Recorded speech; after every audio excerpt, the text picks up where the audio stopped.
नमस्कार. Score and confidence booster test series मधील test क्रमांक 4 मधल्या विज्ञानातील प्रश्नांचं आज आपल्याला सखोल विश्लेषण पाहायचे.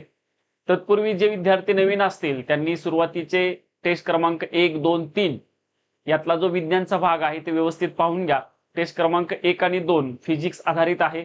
टेस्ट क्रमांक 3 आणि 4 केमिस्ट्रीच्या आधारित आहे आणि टेस्ट क्रमांक 5, 6, 7, 8, 9, 10 त्याच्यामध्ये झुलॉजी, बॉटनी आणि हायजीन आपण टॉपिक वाईज कव्हर करणार आहोत. बरोबर.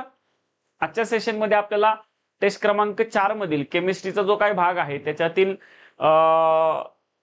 जे टॉपिक्स आहेत त्यामध्ये metal, non metal, carbon, chemical reaction, acid base, salt हे महत्त्वाचे टॉपिक आहेत. त्या आधारित आपल्याला 15 प्रश्नांचं डिस्कशन पाहायचंय. सो आजचा पहिला प्रश्न आपला ओके. काय प्रश्न बघा. खालील जोड्या जुळवा आणि योग्य पर्याय निवडा. ओर्स धातुके दिलेले आहेत आणि त्याचे रासायनिक सूत्र दिलेले आहेत. बरोबर आहे. आता ज्या ज्या विद्यार्थ्यांना जे पहिले माहिती ते लावून घ्या. आता सगळ्यांना हे माहिती असतं रॉक सॉल्ट ज्याला आपण मराठीमध्ये दगडी मीठ म्हणतो आणि दगडी मीठ म्हणलं तर सोडियम क्लोराइड NaCl फॉर्म्युला झाला. सिन्नाबार. आता हे सिन्नाबार जे असतं लक्षात ठेवायचं त्याच्यामध्ये काय असतं नेहमी लक्षात ठेवायचं पारा. सिन्नाबार हे पाऱ्याचं म्हणजेच मर्क्युरी जो आहे त्या मर्क्युरीचा असणारा ओर्स आहे. Copper glass. आता लॉजिकली बघा कॉपर ग्लास मग कॉपर ग्लास म्हणलं तर लक्षात ठेवायचं Cu2S लक्षात ठेवा. आणि उर्वरित राहिला कोणता कॅलामाइन आणि कॅलामाइन म्हटलं तर काय लक्षात ठेवायचं ZnCO3 ज्याला आपण झिंक कार्बोनेट म्हणूयात लक्षात घ्या. मग त्यानुसार जर पाहिलं तर बघा 1 ला B येतो. 1 ला B असणारा पर्याय 1 आणि 4 आहे म्हणजे हा 2 आणि 3 गेला. 2 ला 1 येतो मग 2 ला 1 असणारा पर्याय हा दिसतोय तुम्हाला म्हणजे हा पण गेला. ऑप्शन नंबर 1 आपलं बरोबर आहे. 3 ला D बरोबर आहे का बघा. 3 जो आहे त्याला D आणि जो 4 आहे त्याला C आहे लक्षात ठेवायचं. ओके. याआधी बऱ्याचदा आयोगाने ओर्स आणि त्याचा केमिकल फॉर्म्युला विचारलेला आहे. सो याच्यावरती तुम्ही अभ्यास करून ठेवा. या टॉपिक वरती मेटल नॉन मेटल या टॉपिक वरती आपल्याला 2 प्रकारचे प्रश्न जास्त दिसतात. त्याच्यातला हा एक प्रश्न आहे की ओर्स देतात त्याचा केमिकल फॉर्म्युला विचारला जातो आणि बऱ्याचदा जो प्रश्न आलाय तो जोड्या लावायच्या स्वरूपातला आलेला आहे. आणि दुसरा सगळ्यात महत्वाचा अलॉय विचारतात. कळतंय की कॉपर ग्लास ड्युरॅल्युमिन मध्ये कोणकोणते घटक असतात, ब्रॉन्झ मध्ये कोणकोणते घटक आहेत, ब्रास मध्ये कोणकोणते घटक आहेत, अशा स्वरूपाचे प्रश्न विचारले जातात. ओके. यस. आणि हा जो खालचा प्रश्न आहे त्याचे पर्याय सुद्धा हेच वापरा कारण मग एका स्लाइडवरती ही सगळी इन्फॉर्मेशन बसत नाही म्हणून आपण पर्याय एकदाच घेतलेले आहेत. पुढचा प्रश्न बघा. खालीलपैकी कोणते विधाने एरोमॅटिक हायड्रोकार्बन बद्दल सत्य आहेत असे विचारले. आता एरोमॅटिक हायड्रोकार्बन माहिती आहे सगळ्यांना. समोर एरोमॅटिक म्हटलं की लगेच बेन्झिन रिंग दिसली असेल. बरोबर. अशी जी बेन्झिन रिंग असते या बेन्झिन रिंग असणाऱ्या कंपाऊंडला काय म्हटलं जातं एरोमॅटिक कंपाऊंड म्हटलं जातं लक्षात ठेवायचं. मग बघा यामध्ये किमान एक बेन्झिन रिंग असते 100% करेक्ट आहे. मिनिमम एक तर असते. 2 असतील 3 असतील पण एक बेन्झिन रिंग असली पाहिजे. ते हकेलच्या नियमाचे पालन करतात. आता हकेल्स रूल काय आहे तर 4n+2 त्याच्यामध्ये असणारे पाय इलेक्ट्रॉन असतात. त्याला पाय इलेक्ट्रॉन म्हणतो आपण. म्हणजे पाय इलेक्ट्रॉनची जी काय संख्या आहे ती 4n+2 म्हणजे साधारणतः n म्हणजे 1 पकडला तर कमीत कमी 6 इलेक्ट्रॉन त्याच्यामध्ये असतात. हा हकेल्स रूल आहे जो बेन्झिन रिंगला काय होत असतो लागू पडतो लक्षात ठेवायचं. म्हणजे हे स्टेटमेंट सुद्धा करेक्ट आहे. हे संपृक्त सॅच्युरेटेड असतात. चूक लक्षात घ्या. इथं डबल बॉन्ड आले. सिंगल बॉन्ड कंपाऊंड असेल तर सॅच्युरेटेड आणि double bond triple bond compound असेल तर अनसॅच्युरेटेड. बेन्झिन रिंग मध्ये अल्टरनेट डबल बॉन्ड असतो म्हणजे हे कंपाऊंड कसं आहे मित्रांनो अनसॅच्युरेटेड असतं लक्षात ठेवायचं. मग इथं दिलंय काय सॅच्युरेटेड म्हणजे तिसरं विधान चूक आहे. मग 1 आणि 2 नंबरचं विधान बरोबर असणारा पर्याय जर पाहिला तर ऑप्शन नंबर काय आहे 3 बरोबर आहे लक्षात ठेवा. क्लिअर. यस. महत्वाचा प्रश्न आहे. हकेल्स रूलच्या संदर्भामध्ये पुढे भविष्यात प्रश्न तयार होऊ शकतो म्हणून आपण तिथं तसं एक विधान घेतलेलं आहे. पुढे लेविज ऍसिड सिद्धांतानुसार लेविज ऍसिड थेअरीनुसार खालीलपैकी कोणते विधान योग्य आहे. आता सगळ्यात पहिलं लेविज ऍसिड थेअरी काय माहित पाहिजे तुम्हाला. लेविज नावाचा सायंटिस्ट आहे त्यांनी लेविज ऍसिड थेअरी मांडली. ते काय सांगतं लेविज ऍसिड म्हणजे कोण तर इलेक्ट्रॉन लोन पेअर ऍक्सेप्टर असतात. हे काय असतात इलेक्ट्रॉन लोन पेअर ऍक्सेप्टर म्हणजे थोडक्यात इलेक्ट्रॉन घेणारे. पण ही थेअरी उलटी आहे बरं का. ऍसिड जर म्हणलं ना ऍसिड तर इलेक्ट्रॉन डोनर आहेत ऍसिडची डेफिनेशन, पण लेविज ऍसिड म्हणलं तर इलेक्ट्रॉन ऍक्सेप्टर आहे, म्हणजे उलट झालं का नाही, येस ही थेरीज उलटी आहे, लक्षात ठेवा. मग बघा BF3 हे लेविज आम्ल आहे कारण ते इलेक्ट्रॉन जोडी स्वीकारू शकतं, म्हणजे इलेक्ट्रॉन जोडी स्वीकारतं ते कोण असतं, लेविज ऍसिड असतं. मग BF3 आहे का नाही बघू. मग कसे आयडेंटिफाय करतात लेविज ऍसिड, तर त्यांच्यावरती सेंट्रल आयटम वरती लोन पेअर नसते, लक्षात ठेवायचं. लेविज ऍसिड कसे आयडेंटिफाय करायचे, सेंट्रल ऍटम जो असतो त्याच्यावरती लोन पेअर नसते, लक्षात ठेवा. फॉर एक्झाम्पल आपल्याकडे कोण आहे आता, BF3 आहे, तर ते कसं आयडेंटिफाय करतात बघा, तुम्हाला दाखवतोय. BF3 म्हणजे बोरॉन ट्रायफ्लोराइड, सेंट्रल ऍटम कोण झाला, बी बोरॉन, इकडे फ्लोरीन, इकडे फ्लोरीन, इकडे फ्लोरीन, 3 फ्लोरीन आहेत म्हणजे सेंट्रल ऍटम झाला बोरॉन. आता हा जो बोरॉन आहे त्याचा ऍटॉमिक नंबर आहे 5, hydrogen, helium, lithium, beryllium, boron. मग बोरॉनच्या पहिल्या कक्षेत किती गेले इलेक्ट्रॉन, 2 गेले, राहिले शिल्लक 3, त्या 3 मधला एक इथं गेला, दुसरा इथं गेला, तिसरा इथं गेला.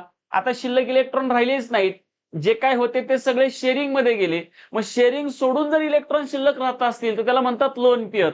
मग आता इथं शेअरिंग सोडून इलेक्ट्रॉन शिल्लक राहत नाहीत, याचा अर्थ याच्यावरती मित्रांनो लोन पेअर नाही, याच्यावरती लोन पेअर नाही. आणि लोन पेअर नाही याचा अर्थ तो लोन पेअर घेऊ शकतो, म्हणजे लोन पेअर ऍक्सेप्ट करू शकतो. म्हणजे BF3 काय करू शकतं, BF3 लोन पेअर काय करतं, ऍक्सेप्ट करू शकते म्हणा किंवा करतं म्हणा.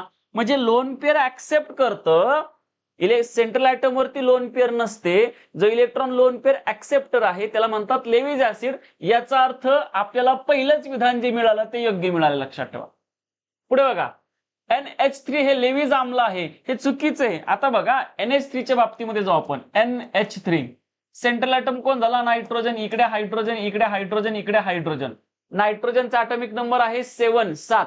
पहिल्या कक्षेत गेले 2 रूल नुसार, शिल्लक राहिले 5. 5 पैकी एक इथं, दुसरा इथं, तिसरा इथं. आता 5 पैकी 3 इलेक्ट्रॉन गेले, शिल्लक राहिले 2. जे 2 इलेक्ट्रॉन शेअरिंग मध्ये येत नाहीत, मग शेअरिंग मध्ये येत नाहीत असे इलेक्ट्रॉन जे आहेत त्याला म्हणतात लोन पेअर. इथं झालं लोन पेअर. मग सेंट्रल ऍटम वरती लोन पेअर जर असेल तर तो असतो लेविज बेस. हा कोण झाला, लेविज बेस. का लेविज बेस, तर सेंट्रल ऍटम वर इथं लोन पेअर असते, लक्षात ठेवायचं. आणि इकडं लोन पेअर नसते. जर लेविज ऍसिड असेल, लेविज ऍसिडला मित्रांनो सेंट्रल ऍटम वरती लोन पेअर नसते. सो तुम्हाला या प्रश्नाचं उत्तर मिळून गेलं, बरोबर. सर्व लेविज आम्ल प्रोटॉन दाता असतात, प्रोटॉन दाता नाही ते प्रोटॉन ऍक्सेप्टर असतात. लेविज आम्ल हे पाण्यात आयन देतात, ते ऍसिड देतात. आर्हेनियस थेरी जर तुम्ही पाहिली ना तर OH आयन नाही देत. लेविज जर ऍसिड असतील तर हायड्रोजन आयन देतात आणि बेस असेल तर हायड्रॉक्साइड आयन देतात. म्हणजे हे सगळे विधान कशी आहेत, चूक आहेत, लक्षात ठेवा. सो ऑप्शन नंबर 1 करेक्ट आहे. पुढचा क्वेश्चन, रेडॉक्स अभिक्रियेच्या संदर्भात खालील विधाने विचारात घ्या. आता रेडॉक्स अभिक्रिया आणि ऑक्सिडेशन अभिक्रिया अशा 2 प्रकार असतात बघा. ऑक्सिडेशन आणि इथं रेडॉक्स म्हणले बरं का, 2चं कंपॅरिझन केले. ऑक्सिडीकरणामध्ये इलेक्ट्रॉनचा त्याग केला जातो. मी ऑक्सिडेशन आणि रिडक्शन अशा 2 अभिक्रिया सांगतो. पहिल्यांदा ऑक्सिडेशन म्हणजे काय, ऑक्सिजन सोबत रिॲक्शन होते. रिडक्शन जर पाहिलं तर साधारणतः हायड्रोजन सोबत यांची रिॲक्शन होत असते, बरोबर. ऑक्सिडेशन म्हणलं तर काय बघा, यांची रिॲक्शन इथं ऑक्सिजन असतो, इथं हायड्रोजन असतो. ऑक्सिडेशन मध्ये हायड्रोजनचा लॉस होतो, हायड्रोजनचा लॉस. इकडे रिडक्शन मध्ये ऑक्सिजनचा लॉस होतो. आता एक हायड्रोजन म्हणजे 1 इलेक्ट्रॉन, याचा अर्थ ऑक्सिडेशन म्हणजे इलेक्ट्रॉन लॉस होतो, लक्षात ठेवायचं. इलेक्ट्रॉन लॉस होतो. आणि इथं याच्या अपोजिट घडणार आहे, इलेक्ट्रॉन गेन होतात, हे इलेक्ट्रॉन कमावतात. कळतंय का, रिडक्शनच्या अभिक्रियेमध्ये इलेक्ट्रॉन कमवले जातात आणि ऑक्सिडेशनच्या अभिक्रियेमध्ये इलेक्ट्रॉनचा काय होत असतो, लॉस होत असतो, लक्षात ठेवायचं, राईट. मग इथं काय काय दिले बघा, ऑक्सिडीकरणामध्ये इलेक्ट्रॉनचा त्याग केला जातो, ऑक्सिडेशन मध्ये इलेक्ट्रॉनचा त्याग करतात, इलेक्ट्रॉनचा लॉस होतो. त्याग करणे म्हणजे देणे, लॉस होणे. स्टेटमेंट करेक्ट आहे. क्षपणचे म्हणजे रिड्युसिंग एजंटचे स्वतः ऑक्सिडेशन होतं, बरोबर आहे. इथे एकदम उलट असतं. जो रिड्युसिंग एजंट आहे त्याचं घडतं ऑक्सिडेशन, आणि जो ऑक्सिडायझिंग एजंट आहे त्याचं रिडक्शन घडत असतं. अपोजिट म्हणजे थोडक्यात हे रिड्युसिंग एजंट वगैरे किंवा ऑक्सिडायझिंग एजंट असतात ना, ते अपोजिटचं काम करतात, विरोधी पक्षाप्रमाणे काम करत असतात, लक्षात ठेवायचं. सो हे सुद्धा स्टेटमेंट कसं आहे, करेक्ट आहे.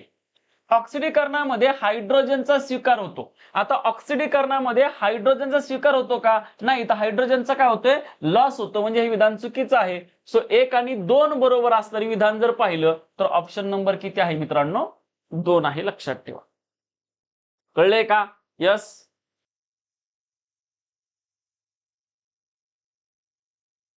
चला नेक्स्ट क्वेश्चन बघा. विस्थापन अभिक्रिया, डिस्प्लेसमेंट रिएक्शन. लोखंडाचा तुकडा, लोखंड म्हणजे Fe, जर कॉपर सल्फेटच्या द्रावणामध्ये टाकल्यास काय बदल होईल? Fe चा तुकडा कॉपर सल्फेट FeSO4 मध्ये टाकला तर काय तयार होईल मित्रांनो? FeSO4, आणि वेगळा कोण होणार? कॉपर वेगळा होणार. ही बेसिक रिएक्शन आहे, लक्षात घ्या. याला डिस्प्लेसमेंट म्हणतात. कॉपरने काय केलं, आयर्नचं डिस्प्लेसमेंट केलं असं आपण म्हणूयात, बरोबर. तर काय झालं बघा, आता द्रावणाचा निळा रंग फिका होऊन हिरवट होऊ शकतो. तर हे पहिलं समजून घ्या. हा जो कॉपर सल्फेट आहे, ह्या कॉपर सल्फेट त्यालाच मित्रांनो ब्ल्यू व्हिट्रिऑल म्हणतात. त्याचं टोपण नाव काय आहे? ब्ल्यू व्हिट्रिऑल. लॉजिकली समजून घ्या. मग ब्ल्यू व्हिट्रिऑल म्हणजे ह्या कॉपर सल्फेटचा रंग कोणता असणार आहे? निळा रंग असणार आहे, निळा रंग. पण मग निळ्या रंगामध्ये तुम्ही आयर्न टाकला, फेरस टाकला, तर रिएक्शन मध्ये कोण तयार झाला? Ferrous sulphate. आणि फेरस सल्फेटला म्हणतात ग्रीन व्हिट्रिऑल. याचा अर्थ इथं जो निळा रंग आहे तो हिरवा रंग आहे, त्याच्यामध्ये काय होणार आहे? कन्वर्ट होणार आहे. बघा इतका भारी प्रश्न आहे ना हा. ओके, म्हणजे मला अख्ख्या या टेस्ट मध्ये आवडलेला हा प्रश्न आहे. लॉजिकली असा आहे, तुम्हाला हे माहिती आहे कॉपर सल्फेटला ब्ल्यू व्हिट्रिऑल म्हणतात, फेरस सल्फेटला ग्रीन व्हिट्रिऑल म्हणतात. मग कॉपर सल्फेटच्या द्रावणामध्ये आयर्न जर टाकला तर काय झालं?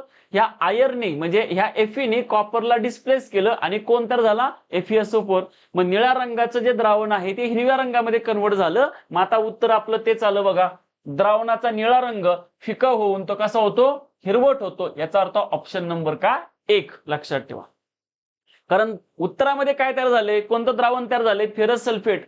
त्या फेरस सल्फेटला मराठीमध्ये हिराकस म्हणतात, लक्षात घ्या. ओके, शाई तयार करण्यासाठी, काळी निळी शाई तयार करतात ना, ती तयार करण्यासाठी हा फेरस सल्फेट वापरला जातो. ओके, पुढे खालील जोड्या जुळवा. कार्बनची अपरूपे म्हणजे ॲलोट्रॉप्स आणि त्याचे उपयोग. आता तुम्हाला जे माहिती आहे ते पहिले लिहून घ्यायचं.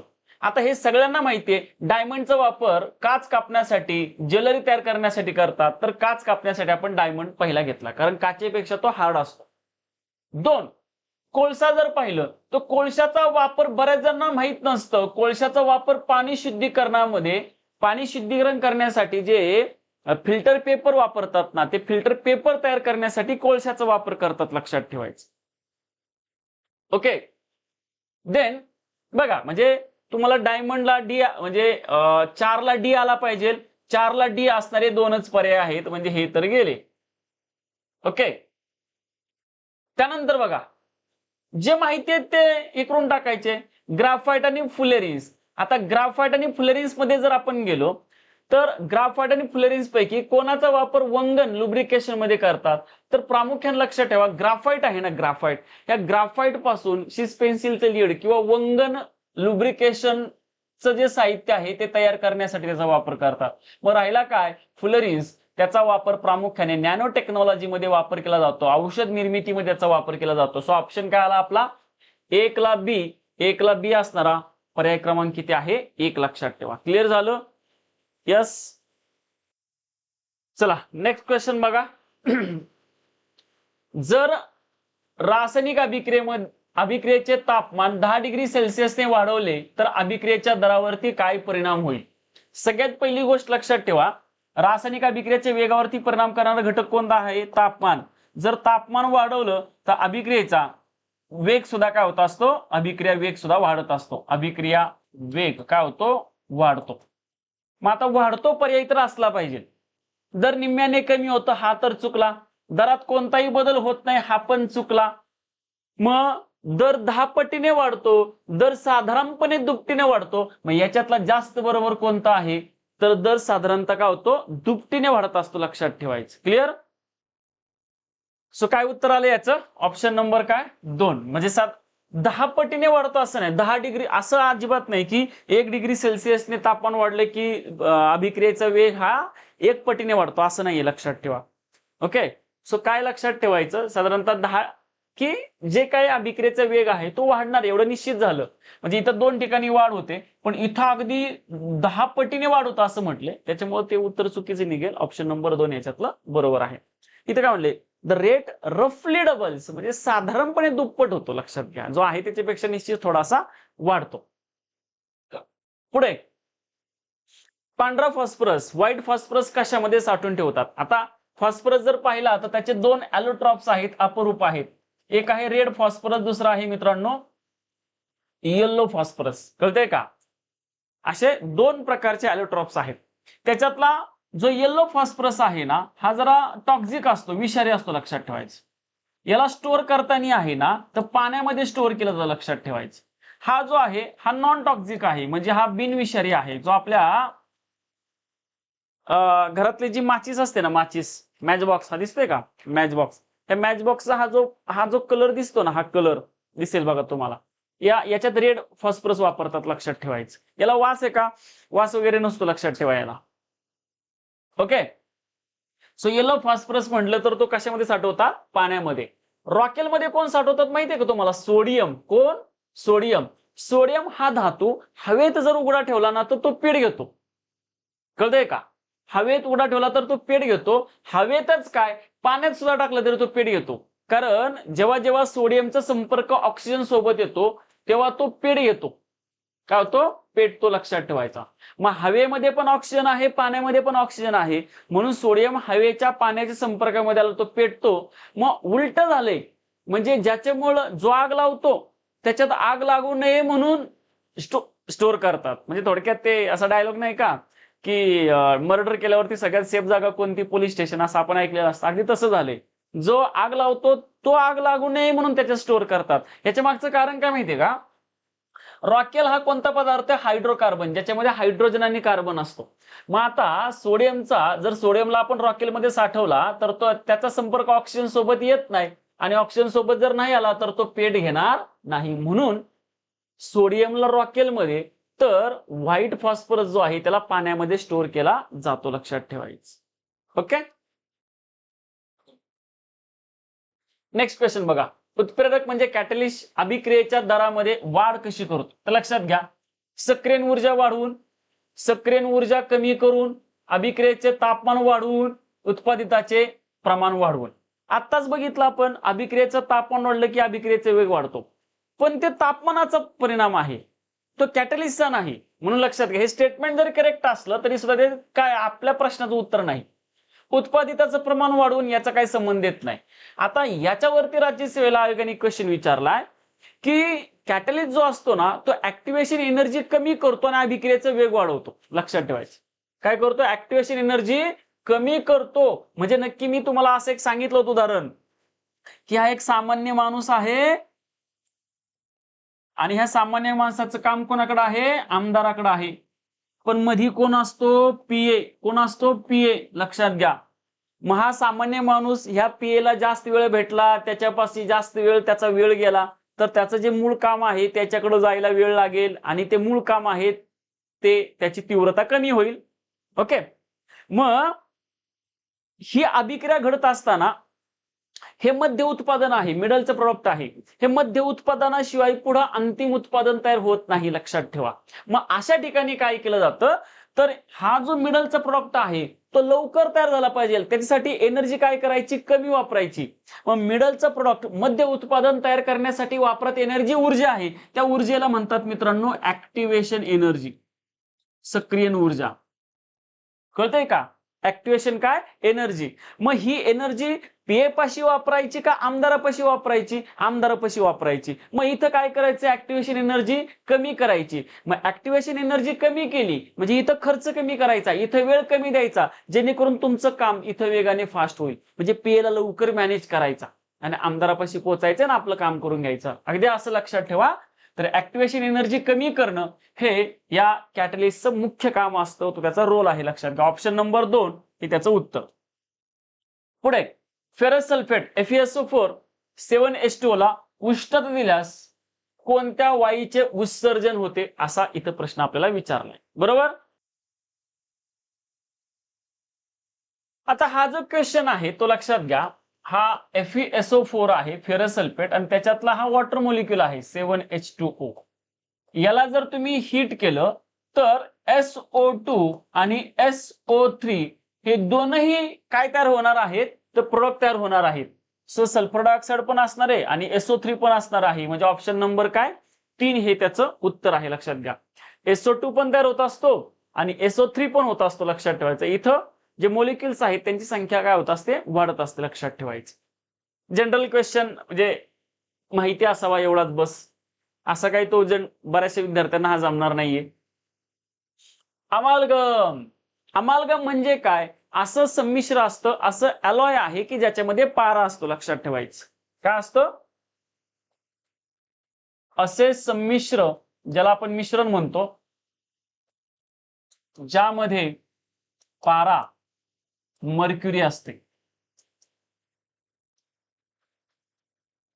कळालं? सो इथं आलं बघा.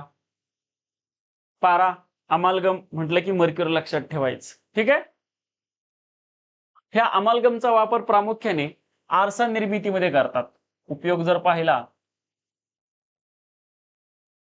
आरसा निर्मिती, मिरर तयार करण्यासाठी अमालगमचं मिक्सर वापरलं जातं. लक्षात ठेवा. नेक्स्ट 12वा नंबरचा, आम्लारीच्या म्हणजे बेस गुणधर्माबाबत खालील विधाने तपासा. आम्लारी लाल लिटमस पेपर निळा होतो. तर लक्षात ठेवा, इथे मी ऍसिड लिहितो आणि इकडे बेस लिहितो. ऍसिड म्हणजे मित्रांनो आम्ल आणि बेस म्हणजे आम्लारी. मग ऍसिड म्हणलं ना तर लक्षात ठेवायचं ब्ल्यू लिटमस पेपर रेड होतो आणि जर बेस पकडला तर इथं रेड लिटमस पेपर काय होतो असतो? ब्ल्यू होत असतो. लक्षात ठेवायचं. मग आपल्याला काय विचारले? आम्लारी. लाल लिटमस पेपर निळा होतो. विधान बरोबर आहे. ते अधातूंच्या ऑक्साईड सोबत अभिक्रिया करून क्षार आणि पाणी तयार करतात. आता एक लक्षात घ्या, हा जो आम्लारी असतो ना, हा इलेक्ट्रॉन कोण असतो? ऍक्सेप्टर, इलेक्ट्रॉन घेणारा असतो. बरोबर. आणि इथं जो अधातू असतो, हा अधातू सुद्धा कोण असतो? इलेक्ट्रॉन घेणारा असतो. लक्षात ठेवायचं. मग दोघंही जर इलेक्ट्रॉन घेणारे असतील तर यांच्यात रिएक्शन घडेल का? नाही घडणार. म्हणजे अधातूंच्या ऑक्साईड सोबत अभिक्रिया करून क्षार आणि पाणी तयार करत नाही, ते धातूंच्या ऑक्साईड सोबत अभिक्रिया करून क्षार आणि काय करत असतात? पाणी तयार करत असतात. सर्व आम्लारी पाण्यात विद्राव्य असतात. हे विधान कसं आहे मित्रांनो? 100% बरोबर म्हणता येईल का? ओके. सो बघा, सर्व आम्लारी पाण्यात विद्राव्य असतात हे चूक आहे. सर्व आम्लारी पाण्यामध्ये all bases are soluble in water. बघा, असं नाही म्हणतात. Some bases are soluble in water. जे विरघळतात त्याला अल्कली म्हटलं जातं. म्हणजे हे विधान चुकीचं आहे.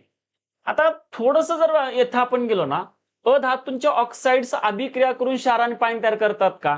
तो करतात. लक्षात ठेवा. म्हणजे इथं आपल्याला हे विधान हे करेक्ट आहे. तर ते हा जो काही नॉन मेटल आहे, बरोबर, अधातू आहे, ह्या अधातूची रिएक्शन मित्रांनो कोणासोबत होते? बेस सोबत होते आणि काय तयार करतात? ते सॉल्ट प्लस काय? वॉटर तयार करतात. लक्षात ठेवायचं. फक्त असं मला ऍक्च्युअली सांगायचं होतं, non metal oxides are acidic in nature आणि metal oxides are basic in nature, असा मुद्दा होता तो. सो हे करेक्ट आहे. नॉन मेटल आणि बेस यांच्यात रिएक्शन घडते आणि सॉल्ट आणि वॉटर तयार होत असतं. म्हणजे हे पण बरोबर आहे. मग 1 आणि 2 बरोबर असणारा पर्याय किती आहे? Option number 2. नेक्स्ट, गॅल्व्हनायझेशन प्रक्रियेत लोखंडावरती कोणत्या धातूचा थर देतात? आता मुळात ही गॅल्व्हनायझेशन नावाची जी मेथड आहे ती कशासाठी आहे? गंज रोखण्यासाठी या मेथड वापरतात. म्हणजे एखादा पदार्थ गंजू नये, करोजन होऊ नये, त्याचं लक्षात घ्या. त्यासाठी प्रिव्हेन्शन ऑफ करोजन यासाठी ही मेथड वापरतात. त्या क्रियेचं नाव आहे गॅल्व्हनायझेशन. आता गॅल्व्हनायझेशनला मराठीमध्ये म्हणतात जस्तीकरण. काय? जस्तीकरण. म्हणजे जस्त या घटकाचा इंग्लिशमध्ये त्याला आपण झिंक म्हणतो, याचा वापर काय करतात तर गंजू नये पदार्थ म्हणून त्याच्यावरती थर दिला जातो. सो ऑप्शन नंबर काय 2, जस्त या घटकाचा, या मेटलचा जो धातू गंजलाय अशा लोखंडावरती, लोखंडाचे खिळे असतील त्याच्यावरती जस्ताचा लेप दिला जातो, थर दिला जातो, त्याला गॅल्व्हनायझेशन असं म्हटलं जातं. तुम्ही कधी कधी हे ऐकलं असेल बघा, कथिलीकरण. इंग्लिशमध्ये त्याला टिनिंग म्हणतात. मग याच्यामध्ये कथिल नावाचं मूलद्रव्य वापरतात, टिन नावाचं, ज्याचा सिम्बॉल आहे SN. ग्रामीण भागामध्ये बघा अजूनही ते घिसाडीचे लोक येतात बघा आणि तांब्या आणि पितळाच्या भांड्याला असं नवीन पॉलिश केल्यासारखं थर देतात. तो कशाचा असतो? कथिलाचा. त्याला कथिलीकरण इंग्लिशमध्ये टिनिंग म्हणतात. लक्षात. नेक्स्ट जोड्या लावा. गट अ मध्ये राशी दिलेले आहेत आणि गट ब मध्ये त्याचे युनिट दिलेले आहेत. जे जे माहिती आहेत ते बघा. दाबाचे एकक कोण आहे? पास्कल आहे. अप्रकट उष्मा जो ज्याला लॅटेंट हीट म्हणतो आपण, जूल प्रति किलोग्राम आहे. बरोबर आहे. मॅग्नेटिक फ्लक्स जर पाहिलं तर वेबर मध्ये मोजतात. मग राहिला काय? ज्याला इंडक्टन्स म्हणतात तर ते हेनरी नावाचं युनिट आहे, त्याचं लक्षात घ्या. ओके. सो 3 ला 4 असणारा पर्याय बघा, हा एकच इथं 2 ठिकाणी आहे. बरोबर. त्यानंतर 2 ला 1 असणारा पर्याय, 2 ला ओके दोन्ही ठिकाणी आहे. सो राहिला आता कुठला? 1. मॅग्नेटिक फ्लक्स वेबर मध्ये मोजतात आणि कंडक्टन्स जो आहे तो हेनरी मध्ये मोजतात. मग 1 ला 2 असणारा पर्याय जर पाहिला तर ऑप्शन नंबर काय 1 हे आपलं उत्तर आहे. जोड्या लावायचे प्रश्न आपण 2-2, 3-3 घेतोय जेणेकरून जास्तीत जास्त इन्फॉर्मेशन तुम्हाला देता येईल. मल्टिपल स्टेटमेंटचे पण आपण प्रश्न घेतोय जेणेकरून जास्त इन्फॉर्मेशन आपल्यापर्यंत देता येईल. मला लक्षात ठेवा. 14 बघा. विस्थापन अभिक्रियेच्या सिद्धांतानुसार खालीलपैकी कोणते विधान सत्य आहे? आता जे डिस्प्लेसमेंट रिएक्शन आहे त्याच्या संदर्भात, यासाठी मी तुम्हाला एक सिंपल फेनॉमेना सांगतो, तो लक्षात ठेवा सगळ्यांनी.